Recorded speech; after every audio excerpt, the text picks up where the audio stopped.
안녕하세요. 다문화 감수성 교육자료 보이는 라디오, 줄여서 다감보라로 인사드립니다. 저는 아나운서 이수정입니다. 저희 다감보라는요, 다문화 교육에 대한 이해와 또 다문화 감수성을 높이기 위해서 진행되는 프로그램입니다. 다문화 교육에 대한 여러 가지 이야기들을 들려드리고요. 이야기들 들으시면서 함께 다양성과 또 다문화에 대해서 생각해보는 시간 가져보면 좋겠습니다. 오늘 사연의 주인공은요, 하남중앙초등학교 병설유치원의 박하나 선생님 모셔보겠습니다. 박하나 선생님께서 준비하신 사연의 제목은요, 행복한 한국어 학급, 그 안에서 동반 성장한 우리입니다. 오늘 사연의 주인공 박하나 선생님, 어서 오세요. 네, 안녕하세요. 만나서 반갑습니다. 네, 소개 부탁드리겠습니다. 네, 안녕하세요. 저는 하남중앙초등학교 병설유치원 교사 박하나입니다. 오늘은 이제 유치원에서 근무를 하시는 박하나 선생님을 모셔봤는데, 유치원에서의 그 다문화 교육에 대해서 오늘 처음 이야기를 들어볼 것 같아요. 다문화 교육, 아무래도 교육이라는 건 연령대별로 좀 다양해지니까, 연령을 간과할 수 없는 아주 중요한 부분인데, 어떻게 생각하세요? 연령에 따라서 교육 내용이나 방법이 현저히 다른데요. 유아기 같은 경우는 놀이로 교육을 하다 보니 한국어 교육과 다문화 교육이 놀이와 융화되어서 교육을 해야 되기 때문에 그러한 점들이 있었습니다. 특별히 또 이 유아 교육에는 어떻게 다문화 교육을 할까, 또 그런 프로그램들은 어떻게 진행이 될까 많이 궁금해지는데, 사연에 들어가기 앞서서 또 저희가 준비한 이 화면 속에 기호인지 문자인지 어떻게 제가 설명을 못 드리겠어요. 이렇게 적혀 있는데 이걸 뭐라고 불러야 될까요? 이게 죄라고 발음하는 러시아어인데요. 아, 문자예요? 네, 네. 한국어에는 없는 발음이다 보니 정확히 발음하는 게 어려운 러시아어 글자입니다. 맞아요? 많이 비슷한데요. 틀렸어요? 저도 아무리 연습해도 어려운 글자더라고요. 아무래도 이제 나라마다 발음법이 너무나 다르고 언어체가 다르다 보니까 교육을 하고 또 배우는 데 있어서 정말 어려움이 많을 것 같아요. 특히나 또 유치원생들을 또 교육하시다 보니까 더 많이 어렵지 않을까 이런 생각이 듭니다. 네, 그럼 오늘 박하나 선생님의 사연, 행복한 한국어 학급, 그 안에서 동반 성장한 우리, 이 사연을 이야기 나눠보도록 하겠습니다. 네, 먼저 박하나 선생님 학급 이야기를 좀 들어보고 싶어요. 이 유치원이 언제 개원한 거예요? 2019년도에 개원을 했고 네. 2020년도에 한국어 학급으로 지정되었습니다. 한국어 학급으로 지정이 됐어요. 한국어 학급이 뭐예요? 한국어 학급은 한국어 의사소통 능력이 부족한 유아들을 대상으로 한국어 교육과 한국 문화 교육을 하는 특별 학급입니다.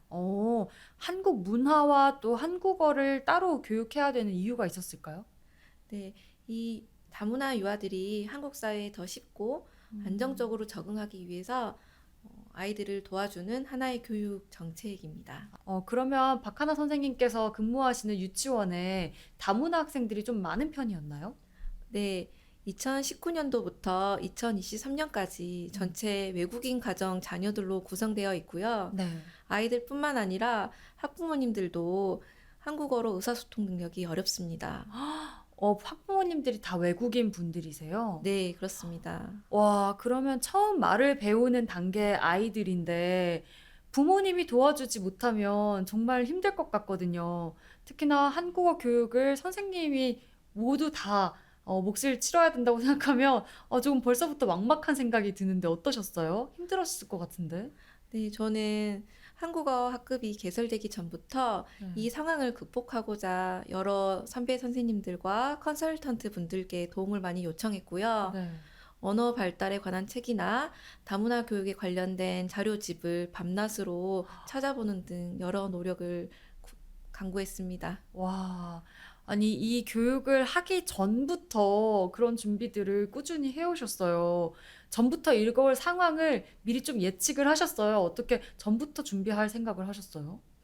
일단 아이들을 처음 만났는데 음. 전혀 의사소통이 되지 않았거든요. 아, 그리고 이 아이들에게 가장 필요한 교육은 무엇보다 한국어 교육이라는 생각이 들었습니다. 아이들을 처음 만났을 때 어떠셨어요? 진짜 막막하지만 어쨌든 하루를 보내야 하는데 그때 좀 심정이 궁금해요. 저도 아이들하고 음. 소통을 하기 위해서 어떻게 해야 될까 고민을 많이 했는데요. 네. 처음에 수신호를 많이 활용을 했는데요. 네, 아. 유아기 아이들은 화장실 소변, 대변 의사소통이 굉장히 중요하기 때문에 네. 소변은 손가락 하나, 음. 대변은 손가락 둘 이렇게 어. 수신호로 활용을 해서 먼저 교육에 오. 들어갔습니다. 그것도 근데 궁금해요. 이게 소변이고 이게 대변이란 얘기는 또 어떻게 하셨어요? 처음에는 저희가 네. 통역을 도와주시는 강사분들이 없었는데 네. 그때 초등학교에서 근무하시는 이중언어 강사님이 잠깐 통역을 도와주셨어요. 음. 그래서 아이들에게 수신호에 대해서 함께 이야기를 나누고 그 뒤로 아. 이렇게 운영을 하게 되었죠. 아, 어떤 약속 같은 거였네요. 네, 어쨌든 처음에는 뭐라도 소통은 해야 되니까 통역사분이 어쨌든 있어야 되는 상황이었고, 네, 그런데 또 꾸준히 그렇게 통역사분이 계시긴 또 어려운 상황이다 보니, 교육을 하는데 좀 어렵지만 많이 노력을 하셔야 될 것 같았어요. 그죠? 네. 생각만 해도 벌써 너무 막막하다 이런 생각이 드는데, 어땠어요? 그 교육을 이제 그래도 스스로의 힘으로 좀 해내야 하잖아요. 아이들을 가르치기 위해서. 어떤 노력들을 하셨고, 또 노력을 했을 때 그 성과는 좀 있었는지 궁금해요. 처음에는 큰 결실을 보지 못했습니다. 여전히 아이들은 저의 말을 이해하지 못했거든요. 네. 화장실, 안 먹어 이렇게 기초적인 음. 생존에 필요한 언어 몇 마디만 했을 뿐이었는데요. 네. 이러한 상황을 극복하고자 저는 한국어 교원 양성 과정을 공부했습니다. 한국어 교원 양성 과정을 직접 공부하셨어요. 한국어 교원 양성 과정은 뭐 어떤 건지 좀 설명을 해주시면 좋을 것 같아요. 네, 한국어 교육을 하는 강사가 되기 위해 꼭 필요한 자격 중 하나입니다. 네. 이 공부를 통해서 외국인 학생들에게 어떻게 하면 한국어 교육을 효과적으로 할 수 있을까 배울 수 있는 아주 좋은 기회였습니다. 근데 한국어 선생님이 사실 꼭 외국인 친구들한테만 필요한 건 아니잖아요. 우리 한국 사람들한테도 우리가 국어 공부를 하는 것처럼 필요한데, 특히나 이 한국 교원 양성 과정은 꼭 외국인 학생들을 가르치는데 꼭 필요한 과정인지 그것도 좀 궁금해요. 네, 한국어 교육은 일반 내국인들이 공부하는 국어와 다른 개념이 있는데요. 아. 대상이 한국어를 제1 언어로 하지 않는 사람들을 하다 보니까 좀 방향이 약간 다릅니다. 그렇겠네요. 이미 모국어로 한국어를 사용하고 있는 사람들을 가르치는 게 아니라 네, 외국인들을 대상으로 하기 때문에 교육 방식이 아예 다르겠어요. 네, 어, 비슷한 부분도 있는데 네. 차이점이 많이 있었습니다. 그중에 좀, 이거는 좀 많이 다르다라고 생각되는 부분 한 가지만 얘기해 주실 수 있을까요?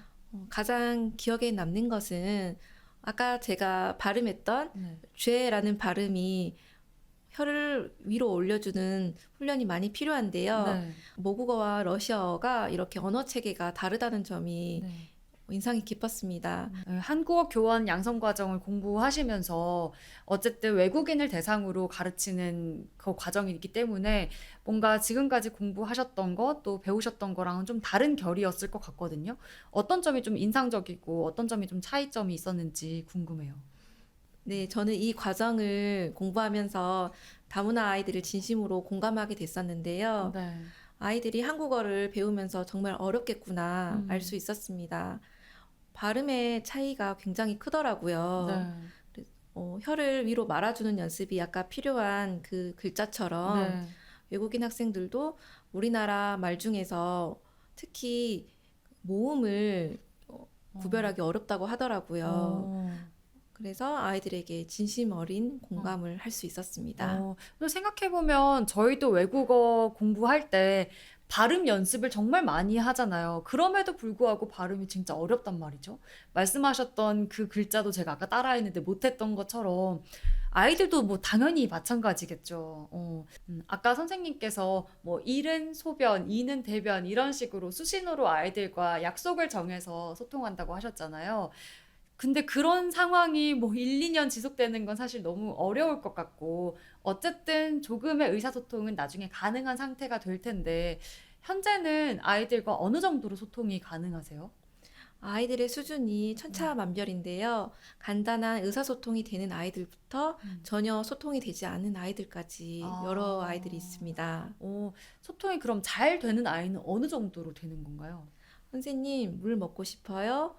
나 이거 하고 싶어요. 이 와. 정도까지 자신의 의사를 한국어로 표현할 수 있는 아이들이 있습니다. 와, 집에서도 또 어머니 아버지께서 이제 뭐 외국인인 경우에는 그렇게 소통이 어렵다고 했는데 정말 완전히 선생님께서 교육한 덕분에 아이들이 한국어가 그만큼 는 거잖아요. 그 과정 동안에 어떻게 노력하셨어요? 아이들이 한 문장을 완성하기까지. 저 혼자 노력하는 것이 아니라 네. 전체 선생님들과 협업을 했었고 또 네. 무엇보다 학부모님들께서도 많이 도와주셨는데요. 어. 이 아이들에게 가장 필요한 생존 어휘라고 물 먹고 싶어요, 배 아파요, 화장실 가고 싶어요 등 음. 한 10가지에서 20가지 정도 어휘를 만들어서 각 네. 가정에 배부를 했습니다. 그래서 아. 부모님과 같이 연습하게 했고 또 네. 유치원에서도 이 아이들이 이 어휘부터 빨리 익힐 수 있도록 계속 네. 교육을 했거든요. 네. 그런데 이 익힌 언어를 가지고 아이들이 또 재구성해서 저에게 의사소통을 시도하더라고요. 네, 와. 몸과 언어를 함께 사용하면서요. 엄청 뿌듯하셨겠어요. 그전에는 그저 몸으로만 소통을 했는데 나중에는 한 문장을 만들고 또 그 문장을 토대로 재구성을 하기까지 네, 보시면서 굉장히 뿌듯하다는 생각이 드셨을 것 같아요. 네, 처음에 그렇게 한국어를 완벽하게 구사하는 아이를 봤을 때 그때 감격 한번 얘기해 주시면 안 될까요?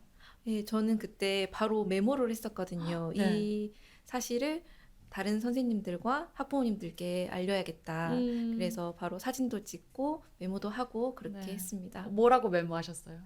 그때 아이가 음. 다쳤는데요. 다쳐서 울고 있었는데 왜 운지 저는 잘 모르잖아요. 네. 근데 옆에 아이가 선생님 블라직 떼구르르 하면서 네. 도는 거예요. 네. 꽝 다쳤어 아파요 라고 하는 거예요. 어. 그래서 그 모습을 제가 담았죠.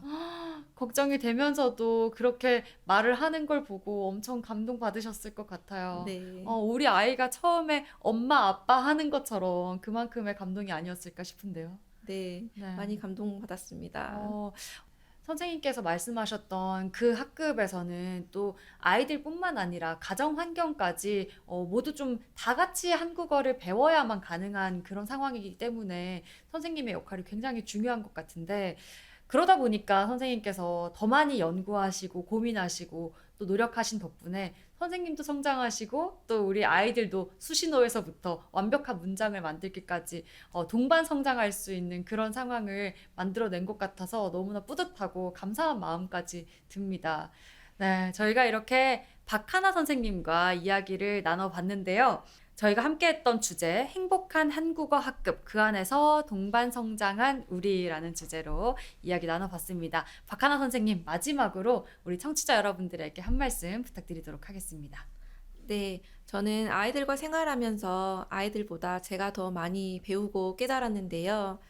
늘 교육적인 고민을 많이 하고 있지만 이 아이들에게 어떤 것을 가장 최선의 것을 줄까 고민을 하고 있습니다. 이러한 초심을 잃지 않고 앞으로도 노력하는 교사가 되겠습니다. 감사합니다. 네, 끝까지 따뜻한 말씀 전해주신 박하나 선생님과 함께했습니다. 네, 여기서 오늘 다간보라 함께 마무리하도록 하겠습니다. 저는 아나운서 이수정이었습니다. 고맙습니다.